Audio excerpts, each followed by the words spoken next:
আসসালামু আলাইকুম। আমার জীবনটা খুবই ঝুঁকিপূর্ণ। যেই কোনো মুহূর্তে আমার বাবা শেখ মুজিবুর রহমানের সাথে সাক্ষাৎ হইয়া যাইতে পারে। তাই নাকি? তো যাস না, আর কত জ্বালাবি? তোর বাপের লগে যাইয়া হইয়া থাকস না, যা দেখা সাক্ষাৎ কর। আমি মন্ত্রী হইলাম 3 বার 4 বার। আরে মন্ত্রী হইলাম 3 বার 4 বার, আর কত মাইছের জ্বালাবি? তুই মরিলে সিন্নি দিমু রে, হাসিনা কিন্না 10 মন জিলাপি।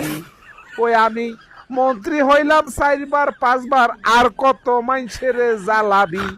তুই মরিলে সিন্নি দিমু রে, হাসিনা কিন্না 10 মন জিলাপি। আর আমি লিখরে পিডাইয়া বাংলাদেশের থেকে বাইর কইয়া ফাডা মরু আন্ডা। সময় আসতেছে ইনশাআল্লাহ।